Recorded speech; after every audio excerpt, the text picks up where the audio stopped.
Welcome to Indian flavours. பொதுவாக நம்ம எல்லாருமே மைதா மாவு கடைகள்ல இருந்து தான் வாங்குவோம். இந்த கடைகள்ல இருந்து வாங்குற மைதா மாவுல பாத்தீங்கன்னா நிறைய கெமிக்கல்ஸ் ஆட் பண்ணிப்பாங்க. எதுக்காகனா அதோட நிறத்தை வெண்மையாக்கணும் அப்படிங்கிறதுக்காகவும் அதோட இழுத்திறன் இருக்கு இல்லைங்களா, அதை வந்து அதிகப்படுத்துறதுக்காகவும் நிறைய கெமிக்கல்ஸ் ஆட் பண்றாங்க. ஸோ இது வந்து நம்மளோட ஹெல்த்துக்கு ரொம்ப ரொம்ப கெடுதலுங்க. ஸோ இனிமே வந்து நீங்க யாரும் கடைகள்ல இருந்து மைதா மாவு வாங்க வேண்டாம். ஸோ இன்னைக்கு நம்ம சேனல்ல ரொம்ப ஈஸியான மெத்தட்ல எப்படி நம்ம வந்து வீட்லயே கெமிக்கல் எதுவும் சேர்க்காம மைதா மாவு ரெடி பண்றது அப்படிங்கறத பார்க்கலாம். ஸோ இந்த வீடியோ கண்டிப்பா உங்க எல்லாருக்குமே யூஸ்ஃபுல்லா இருக்கும்னு நம்புறேன். வீடியோக்குள்ள போறதுக்கு முன்னாடி என்னோட சேனலை நீங்க இதுல சப்ஸ்கிரைப் பண்ணலன்னா மறக்காம சப்ஸ்கிரைப் பண்ணிக்கோங்க. கூடவே பக்கத்துல இருக்க பெல் ஐக்கனை கிளிக் பண்ணிக்கோங்க. அப்பதான் நான் போடுற எந்த வீடியோஸ்னாலும் உங்களால பார்க்க முடியும். இப்ப வாங்க மைதா மாவு எப்படி ப்ரிப்பேர் பண்றதுன்னு பார்க்கலாம். வீட்லயே மைதா ரெடி பண்றதுக்கு நமக்கு வந்து உடைச்ச கோதுமை தேவை. நான் இன்னைக்கு உடைச்ச கோதுமை ஒரு 500 கிராம்ஸ் அளவுக்கு எடுத்துருக்கிறேன். நீங்கள் வந்து கடையில் உடைச்ச கோதுமைன்னு கேட்டால் கிடைக்கும். அதாவது புரோக்கன் வீட் அப்படின்னு இருக்கும். இங்கே பாருங்கள், இந்த மாதிரி இருக்கும். இப்போ இது வந்து ஊற வச்சதுனால கொஞ்சம் பெருசாக இருக்குது. இல்லைனா இதை விட கொஞ்சம் சின்னதாக இருக்கும். உப்புமா ரவை இதுக்கு யூஸ் பண்ணக்கூடாது. உடைச்ச கோதுமைன்னு கிடைக்கும், அதை தான் நம்ம வந்து யூஸ் பண்ணணும். இப்போ பாருங்கள், இதை வந்து நான் ஒரு 3 hours நல்லா ஊற வச்சு எடுத்து வச்சுருக்கேன். இதை ஊற வைக்கிறதுக்கு நம்ம வந்து ஒரு பவுலில் இந்த உடைச்ச கோதுமையை எடுத்துக்கணும். அப்புறமா அந்த உடைச்ச கோதுமைக்கு மேலே 1 inch அளவு தண்ணி இருக்கிற அளவு வச்சு நம்ம வந்து ஊற வச்சிடணும். இது ஒரு 3 to 4 hours ஊற வச்சுட்டா போதும், நல்லா ஊறிடும். ஊறினதுக்கப்புறம் இந்த மாதிரி தான் இருக்கும்.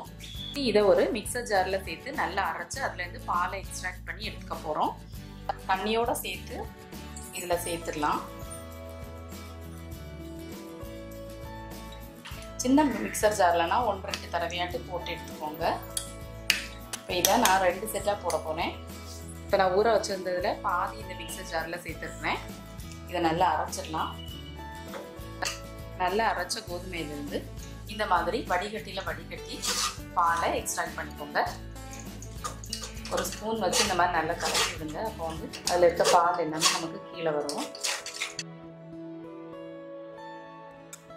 நல்லா வடிகட்டினதுக்கப்புறமா மீதி இருக்கிறத ஒரு மிக்சர் ஜாரில் சேர்த்துடலாம். இனி இதில் தேவையான அளவு தண்ணி சேர்த்துக்கலாம். தண்ணி வந்து அளவு கிடையாது. நான் இப்போ 1 கப் அளவு தண்ணி சேர்த்துருக்கிறேன். ஏன்னா நம்ம வந்து பிறகு தெளித்து தான் நம்ம எடுக்க போகிறோம். அதனால் இப்போ ஓரளவுக்கு தண்ணி சேர்த்து நல்லா நம்ம 3 தடவை நம்ம வந்து மிக்சியில் அரைச்சி எடுத்துக்கணும். இது நம்ம வந்து முதல் பால் ஏற்கனவே எடுத்து வச்சுருக்கோம். இது வந்து நான் 2வது பால் ப்ரிப்பேர் பண்ண போகிறேன். இப்போ நம்ம 2வது பால் எடுக்கிறதுக்கு இதை நல்லா அரைச்சிக்கலாம். இதை செகண்ட் டைமும் வடிகட்டியில் ஊற்றி வடிகட்டிக்கலாம்.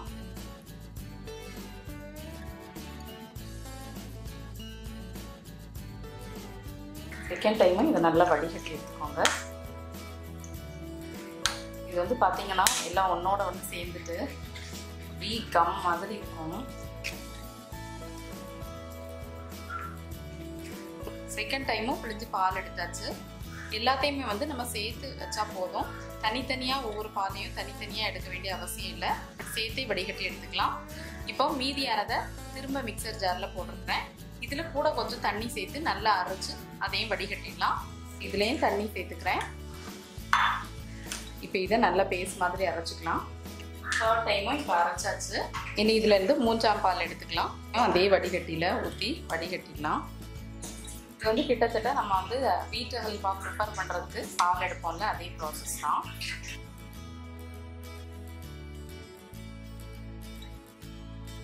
நீங்கள் வந்து சின்ன மிக்சர் ஜாரில் கொஞ்சம் கொஞ்சமாக போட்டு அரைச்சி வடிகட்டிங்கன்னா ஈஸியாக இருக்கும். பல்காக பண்ணும்போது கொஞ்சம் ஹார்டாக தான் இருக்கும். உடைச்ச கோதுமையிலேருந்து 3 பால் எடுத்து வச்சுருக்கோம். இதை வந்து ஒரு கண்ணாடி பாத்திரத்தில் நம்ம மாற்றிக்கலாம். எதுக்காக நான் கண்ணாடி பாத்திரத்தில் மாற்ற சொல்கிறேன் அப்படின்னா, கண்ணாடி பாத்திரத்தில் ஊற்றி வச்சோம் அப்படின்னா தான் கெட்டியான பாலை நம்ம தனியாக பிரித்து எடுக்க முடியும். இப்போ இதை ஒரு கண்ணாடி பாத்திரத்துக்கு மாற்றிக்கலாம்.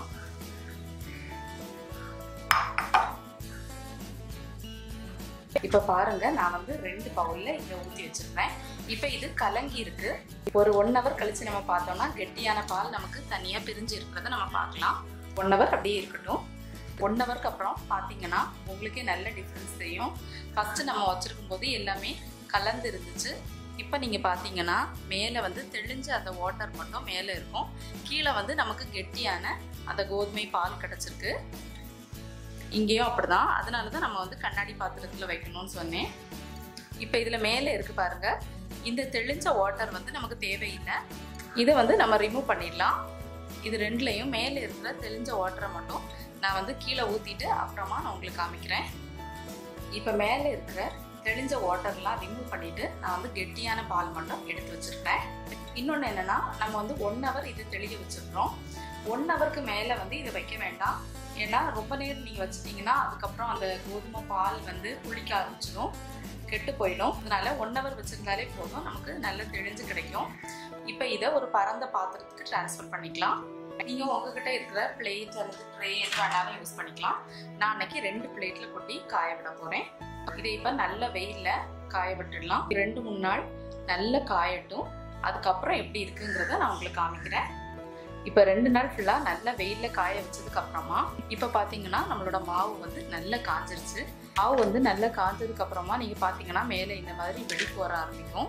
நான் வந்து உங்கள்கிட்ட காமிக்கிறதுக்காக இதெல்லாம் எடுக்காமல் வச்சுருந்தேன். இது எல்லாத்தையுமே ஒரு மிக்சர் ஜாரில் சேர்த்துடலாம். பாருங்கள், நல்லா காஞ்சிருக்கிறதுனால நம்ம லேசாக இடத்துனாலே வந்துடும்.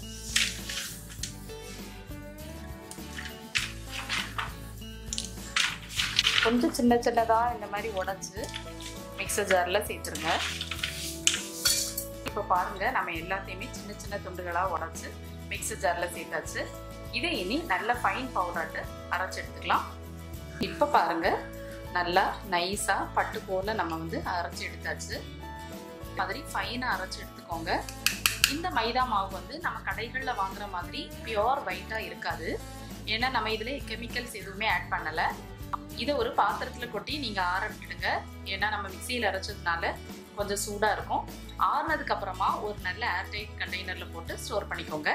ஒருவேளை உங்களுக்கு மாவு வந்து சரியாக அரைப்படாமல் திருன்னு இருக்கிற மாதிரி தோணுச்சுன்னா ஜல்லடை வச்சு அரிச்சு எடுத்துக்கோங்க.